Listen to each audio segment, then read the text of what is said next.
Pemirsa, Deputi 5 Kantor Staf Presiden Jaleswari Pramowardhani menyatakan bahwa gagasan pemekaran provinsi di Papua sejalan dengan arahan Presiden Republik Indonesia Joko Widodo untuk meratakan pembangunan khususnya di daerah Indonesia Timur.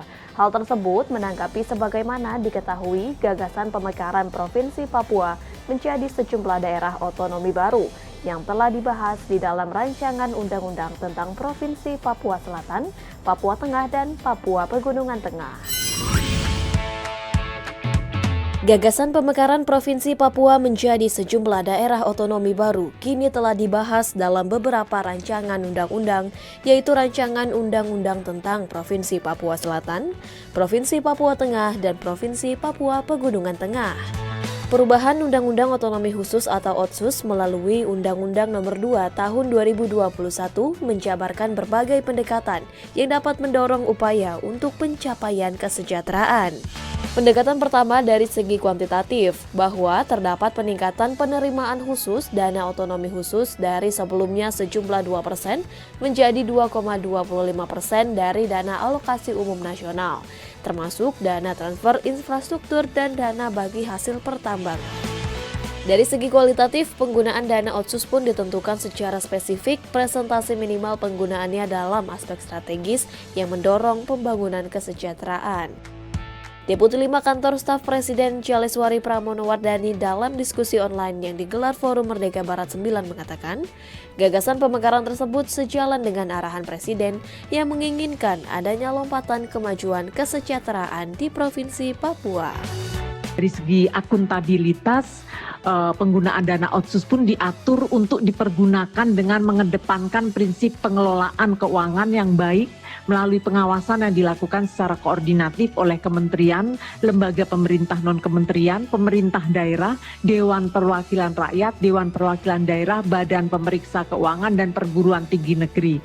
Hal demikian mencegah adanya penyalahgunaan anggaran karena diterapkannya pengawasan yang berlapis dan melibatkan banyak pemangku kepentingan. Saya rasa dengan 3 pendekatan dalam perubahan Undang-Undang Otsus tersebut diharapkan keinginan Presiden agar lompatan kemajuan di tanah Papua dapat tercapai dan dapat berjalan paralel dengan pelaksanaan Instruksi Presiden Nomor 9 Tahun 2020 tentang percepatan pembangunan kesejahteraan di Provinsi Papua dan Provinsi Papua Barat.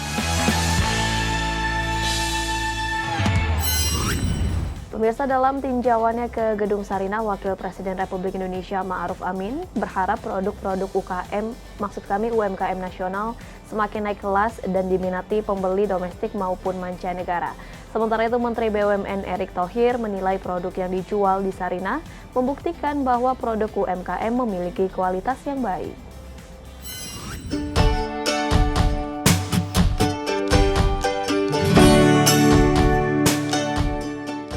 Wakil Presiden Republik Indonesia Ma'ruf Amin berharap Pusat Perbelanjaan Sarinah Jakarta dapat membawa produk-produk usaha mikro, kecil, dan menengah atau UMKM nasional naik kelas hingga mendunia. Wapres mengatakan Sarinah baru yang sudah direnovasi tampak sangat baik sebagai etalase daripada produk UMKM. Menurutnya, produk-produk UMKM yang dijual di sana sudah dikurasi oleh pihak Sarinah sehingga sudah memiliki standar internasional. Saya lihat ini merupakan upaya meningkatkan selain pasar tapi juga mutu standarnya naik. Ini merupakan satu upaya-upaya untuk melakukan upaya pemberdayaan, peningkatan UMKM kita ke depan, dan dengan adanya Sarinah baru ini kita harapkan bahwa market UMKM kita akan semakin besar dan mendunia lah, mengglobal. Menteri BUMN Erick Thohir yang mendampingi Wapres saat itu menyampaikan produk yang dijual di Sarinah membuktikan bahwa produk UMKM nasional memiliki kualitas yang baik. Ia pun menilai selama ini produk UMKM nasional memiliki kekurangan dalam hal kemasan dan promosi. Kadang-kadang UMKM kita dan produk nasional itu tidak disetarakan dengan kualitas yang ada dengan standar dunia. Nah, inilah yang kita terus dorong. Apalagi kesempatan ini luar biasa, kita bisa buktikan sekarang bahwa memang produk-produk kita kualitasnya baik. Nah, memang selama ini kita kurang packaging, kurang dipromosikan, tidak didorong dalam arti standar-standar yang bisa kita tingkatkan.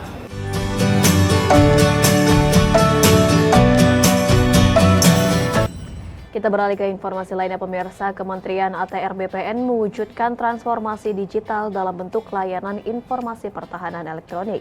Adapun secara keseluruhan telah terdapat 4 layanan, yakni layanan hal tanggungan, pengecekan sertifikat hak atas tanah, zona nilai tanah, dan pembuatan surat keterangan pendaftaran tanah.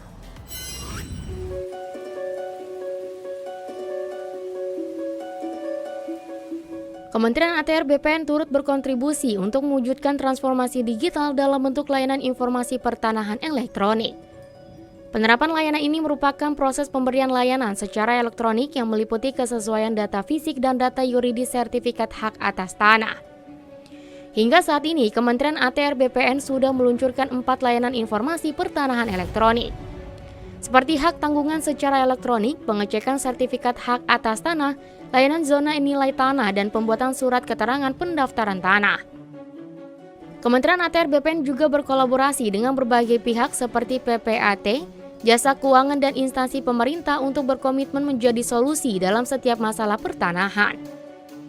Direktur Jenderal Penetapan Hak dan Tanah Kementerian ATR BPN Suyus Windayana menyebutkan, layanan elektronik ini hingga kini tercatat sudah diterbitkan sebanyak 1,6 juta sertifikat hak tanggungan elektronik dan mengalami peningkatan pelayanan di masa pandemi, dan diharapkan dapat mendukung peningkatan sektor investasi di Indonesia. Tercatat sejumlah 1,6 juta sertifikat hak tanggungan elektronik telah diterbitkan sejak diluncurkannya layanan ini. Layanan informasi elektronik bahkan mengalami peningkatan di masa pandemi, yaitu mencapai 5 juta layanan. Ini merupakan perubahan nyata dari layanan manual ke layanan elektronik sehingga lebih transparan, ekonomis, mudah, handal, dan memberikan kepastian hukum.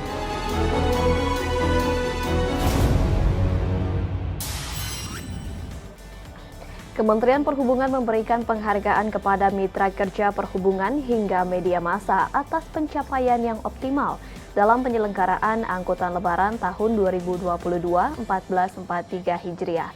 Menteri Perhubungan Budi Karya Sumadi menekankan perlunya kolaborasi dan sinergi antar pemangku kepentingan dalam penyelenggaraan angkutan lebaran tahun 2022.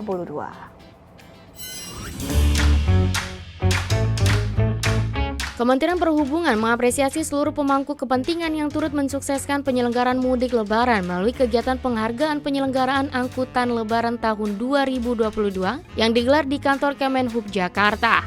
Penghargaan tersebut diberikan kepada mitra kerja Kemenhub antara lain kementerian lembaga pemerintah, perusahaan BUMN, operator transportasi, hingga media massa yang nilai membantu kelancaran mudik lebaran sesuai perannya masing-masing. Menteri Perhubungan Budi Karya Sumadi dalam sambutannya menyampaikan terima kasih atas kolaborasi seluruh pemangku kepentingan, khususnya untuk media massa yang secara sukarela membantu mensukseskan kegiatan mudik. Selain yang tadi hadir, teman-teman media yang secara sukarela membantu mensukseskan kegiatan mudik lebaran kita. Tepuk tangan untuk semuanya. Karena tanpa komunikasi media, kita tidak mampu untuk menyampaikan pesan-pesan kita pada masyarakat. Menhub menekankan perlunya kolaborasi dan sinergi antar pemangku kepentingan dalam penyelenggaraan angkutan lebaran tahun 2022. Menurutnya, media memiliki peran untuk menginformasikan seluruh program kegiatan dan kebijakan yang diterapkan selama mudik. Pemirsa, usai jeda kami akan kembali dengan informasi memajukan bisnis koperasi dari revisi Undang-Undang Perkoperasian. Sesaat lagi.